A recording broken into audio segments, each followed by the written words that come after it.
एक रात अचानक से मेरे पेट में दर्द होने लगा। विशाल मेरे पेट को सहलाने लगा। विशाल के हाथ की छुन पाते ही मेरे मन में कुछ उभरने लगा। इधर विशाल भी आंख बंद करके पेट सहलाए जा रहा था। तभी मैंने विशाल का हाथ पकड़कर अपने सीने पर रख दिया।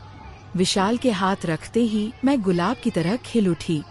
विशाल भी संतरों को हल्के हाथों से सहलाए जा रहा था।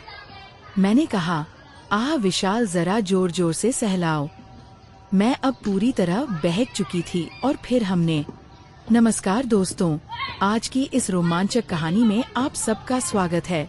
हेलो दोस्तों, मेरा नाम रिया है। मैं जब 5 साल की थी तभी मेरे पिताजी की मौत हो गई थी। उसके बाद से मेरे पालन पोषण की जिम्मेदारी मेरी माँ पर आ गई थी। घर की माली हालत बेहतर थी, इसलिए मेरी परवरिश अच्छी तरह हो पाई थी।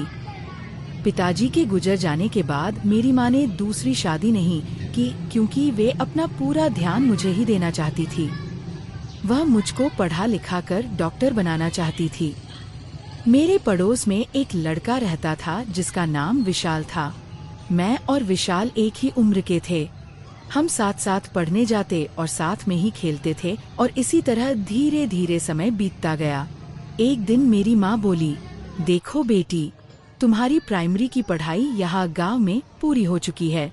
अब अगर तुम्हें आगे पढ़ना है तो शहर जाकर ही पढ़ाई करनी पड़ेगी। शहर भी पास में ही है।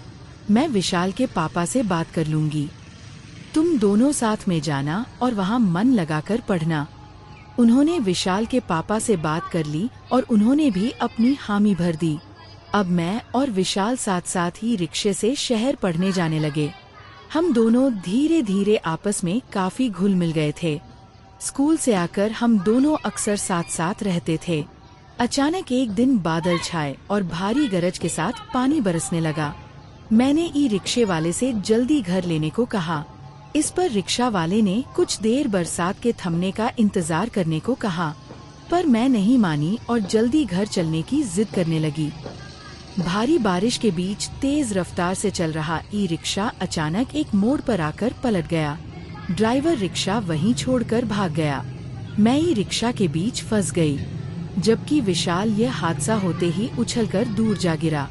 उसने बहादुरी से पीछे से आ रहे अनजान मोटरसाइकिल वाले की मदद लेकर मुझे ई रिक्शे से बाहर निकाला। हम जल्दी से हॉस्पिटल गए। डॉक्टर साहब ने मेरी चोट देखते हुए कहा कि थोड़ी गहरी चोट है, आपको एक दिन हॉस्पिटल में ही रहना होगा। मेरी माँ ने कहा, ठीक है डॉक्टर साहब, आप भर्ती कर लीजिए। विशाल वहाँ दिन भर मेरी देखरेख में लगा रहता था। परिवार वाले हम दोनों के प्यार को देखकर खुश होते थे। मैंने विशाल से कहा, विशाल अब तुम सो जाओ, रात ज्यादा हो गई है। मुझे जब नींद आ जाएगी तो मैं भी सो जाऊंगी। विशाल बोला, नहीं, जब तक तुम्हें नींद नहीं आएगी तब तक मैं भी जागूंगा।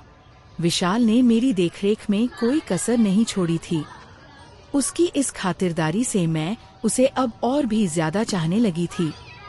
फिर मैं और विशाल दोनों अच्छे नंबरों से पास हो गए तो मेरी माँ ने कहा, अब तुम दोनों अलग अलग कॉलेज में पढ़ोगे। मैंने कहा, तुम ऐसा क्यों बोल रही हो माँ? माँ ने जवाब दिया, अरे तुम डॉक्टर की पढ़ाई करोगी और विशाल इंजीनियरिंग की पढ़ाई करेगा तो दोनों के कॉलेज अलग अलग ही होंगे ना। अब तुम दोनों एक साथ थोड़े ही पढ़ पाओगे। विशाल के पिता उसे इंजीनियर बनाना चाहते हैं, पढ़ा रहोगे एक ही शहर में। माँ ने मुझको प्यार से समझाया। मैंने बोला, ठीक है माँ, और इतना कहकर मैं अपने कमरे में चली आई। हम दोनों का दाखिला अलग अलग कॉलेज में हो गया था। दाखिला मिलते ही हम दोनों अलग अलग हॉस्टल में रहने लगे। एक रात अचानक 10 बजे मेरे मोबाइल फोन की घंटी बजी। मेरे फोन उठाते ही एक आवाज आई, रिया सो गई क्या? वो विशाल की आवाज थी। मेरी धड़कन बढ़ने लगी। मैंने उसे जवाब दिया, नहीं विशाल, तुम्हारी याद मुझे बेचैन कर रही है। जो हाल तुम्हारा है वही हाल मेरा भी है। विशाल बोला, मैं तुम्हें कैसे बताऊं रिया कि मेरे दिन रात तुम्हारे बिना कैसे गुजर रहे हैं। मैं तुमसे बहुत प्यार करता हूँ और मैं तुम्हारे बिना बिल्कुल भी नहीं रह सकता। हम दोनों बहुत देर तक बातें करते रहे और सो गए। एक दिन मेरी माँ विशाल के साथ मेरे हॉस्टल आई और मेरी वार्डन से बोली, मैडम, ये मेरे परिवार का लड़का है। अब तक इन दोनों बच्चों ने साथ साथ खेल कूद कर पढ़ाई की है। अब यह दोनों परिवार से दूर अलग अलग रहेंगे। अगर विशाल रिया से मिलने आता है तो प्लीज इसे आप मिलने की इजाजत दे दिया करें, तो आपकी बहुत मेहरबानी होगी। वार्डन मैन ने कहा, ठीक है, पर हफ्ते में सिर्फ छुट्टी के दिन रविवार को ही मिल सकते हैं। हम दोनों ने कहा, जी ठीक है, हमें मंजूर है। अब मैं और विशाल दोनों ही बड़ी बेसब्री से रविवार का इंतजार करते थे और रविवार आते ही विशाल मुझसे मिलने मेरे हॉस्टल मोटरसाइकिल से आ जाता था। हम दोनों घंटों बैठकर बातें करते थे। जाते जाते विशाल हॉस्टल के वॉचमैन को इनाम देना नहीं भूलता था। एक बार विशाल अपने दोस्त के साथ मुझसे मिलने आया और बोला, रिया, यह मेरा दोस्त अमर है, हम दोनों एक ही कमरे में रहते हैं। मैंने अमर से पूछा कि आप कहाँ के रहने वाले हैं। अमर बोला, आपके गांव के पास ही मेरा गांव है। इस तरह विशाल ने अमर का परिचय कराकर उसकी खूब तारीफ की। अब तो विशाल के साथ अमर भी मुझसे मिलने आने लगा था। हम एक दूसरे से इतने घुल मिल गए जैसे बरसों की पहचान हो। समय का पहिया घूमा और मेरे एक तरफा प्यार में पागल अमर मुझे पा लेने के सपने संजोने लगा। हमारे एग्जाम खत्म हो गए थे और हम अपने घर आ गए थे। एक दिन टीवी देखने के बहाने विशाल देर रात तक मेरे कमरे में रहा। जब ज्यादा रात होने लगी तो मैंने विशाल से कहा कि तुम अब यहीं सो जाओ, मुझे अकेले में डर लगता है। अगर तुम रहोगे तो मुझे डर नहीं लगेगा। विशाल ने कमरे के फर्श पर ही बिस्तर बिछा लिया और सोने की कोशिश करने लगा, पर आंखों में नींद कहाँ। वह तो मेरे प्यार के सपने बुन रहा था। रात बीते जा रही थी। अचानक से मेरे पेट में हल्का हल्का सा दर्द शुरू हो गया। मैं बेड पर ही मचलने लग गई थी। विशाल एकदम से उठा और बोला, क्या हो गया है रिया, तू ठीक तो है? मैंने करहती हुई आवाज में कहा, पेट में दर्द हो रहा है। विशाल बोला, रुक, मैं किसी को बुलाकर लाता हूँ। मैंने कहा, नहीं विशाल, किसी को परेशान मत करो, मैंने दवाई खा ली है, थोड़ी देर में ठीक हो जाएगा। विशाल परेशान हुए जा रहा था।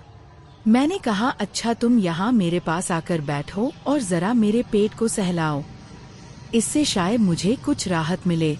विशाल मेरे पेट को सहलाने लगा। विशाल के हाथ की छुन पाते ही मेरे मन में कुछ उभरने लगा। इधर विशाल भी आंख बंद करके पेट सहलाए जा रहा था। तभी मैंने विशाल का हाथ पकड़कर अपने सीने पर रख दिया। विशाल के हाथ रखते ही मैं गुलाब की तरह खिल उठी। विशाल भी संतरों को हल्के हाथों से सहलाए जा रहा था। मैंने कहा, आह विशाल, जरा जोर जोर से सहलाओ। मैं अब पूरी तरह बहक चुकी थी। मैंने एक झटके से विशाल को खींचकर अपने बगल में लेटा लिया और ऊपर से कंबल ढक लिया और हम दोनों के बीच वो सब कुछ हो गया जिसकी हमने कल्पना भी नहीं की थी। उधर अमर को भी मेरी जुदाई तड़पा रही थी। जब उससे रहा नहीं गया तो वह विशाल से मिलने के बहाने वह हमारे गांव आ पहुंचा। विशाल ने उसकी खूब खातिरदारी की। वह मुझसे भी मिला। अमर ने मुझसे मेरा मोबाइल नंबर मांगा, पर मैंने बहाना बनाकर नहीं दिया, ना ही फोन पर बात करने को कहा। अमर भारी मन से लौट गया। धीरे धीरे पढ़ाई का आखिरी साल आ गया। अब मैं पूरी तरह जवान और खूबसूरत हो गई थी। जब मैं घर से बाहर निकलती तो कई लड़के मेरे दीवाने हो जाते थे। कॉलेज खुल चुके थे और हम दोनों अपने अपने हॉस्टल में पहुंच चुके थे। मेरे और विशाल के मिलने का सिलसिला जारी रहा। यह बात अब अमर को भी पता चल गई थी कि मैं विशाल से प्यार करती हूँ, और ये पता चलने के बाद उसका दिल टूट गया था। एग्जाम शुरू हो गए थे। आज मेरा आखिरी पेपर था। दूसरे दिन घर वापस आना था, पर मैं इस बात से बेखबर थी कि मेरे पेट में विशाल का 3 महीने का बच्चा पल रहा था। कहा गया है कि आदमी जोश में होश खो बैठता है, और शायद हमने भी उस रात अपने सारे होश खो दिए थे। जब मैं घर आई तो एक दिन मेरी तबीयत बिगड़ी। माँ ने डॉक्टर को दिखाया। डॉक्टर ने जब उन्हें मेरे बारे में बताया तो उनके पैरों तले जमीन खिसक गई। माँ मुझको जल्दी से घर लेकर आई और गुस्से में बोली, बता, किसका पाप तेरे पेट में पल रहा है? पर मैं खामोश रही और आंसू बहाती रही। विशाल पर कोई शक नहीं कर रहा था। बात धीरे धीरे करके पूरे गांव में फैल गई। हर किसी की जबान पर बस मेरा ही नाम था। पूरा गांव में बस यही चर्चा थी कि अगर बेटी को शहर पढ़ने नहीं भेजती तो आज यह दिन नहीं देखना पड़ता। एक दिन गांव में पंचायत बैठी और सरपंच ने अपना फैसला सुनाया कि पंचायत आज से इनका हुक्का पानी बंद करती है। कोई भी शख्स इनसे कोई ताल्लुक नहीं रखेगा। लड़की को फौरन गांव से बाहर कर दिया जाए। मोहब्बत करने चली थी, अब यही मोहब्बत करने वालों की सजा है। सरपंच का फैसला सुनकर मेरी माँ सहम गई। मेरे घर मायूसी पसरी थी। रात में सभी फिक्र में डूबे हुए थे। जब सुबह सबकी आँख खुली तो मुझको ना पाकर सब मेरी खोज खबर करने लगे। पर मैं और विशाल सरपंच के फैसलों को ठोकर मारते हुए दूर निकल आए थे। जी हाँ, हम दोनों घर से भाग आए थे। हमें नहीं फर्क पड़ता था कि लोग हमारे बारे में क्या सोच रहे हैं या हमारे रिश्ते को क्या नाम दे रहे हैं। हम दोनों एक दूसरे से बहुत प्यार करते हैं और अपनी आगे की जिंदगी साथ गुजारना चाहते हैं। आज हमारा एक छोटा सा बच्चा भी है जिसका नाम लक्ष्य है और हम सब बहुत खुश हैं। कमेंट करके जरूर बताइएगा कि आपको यह कहानी कैसी लगी। अगर आपको यह कहानी पसंद आई हो तो इसे लाइक करें और अपने दोस्तों के साथ भी शेयर करें। आगे भी ऐसी रोमांचक कहानियों के लिए हमारे चैनल को सब्सक्राइब करें और बेल आइकन दबाना ना भूलें। सब अपना और अपने परिवार का ख्याल रखना। Thank you.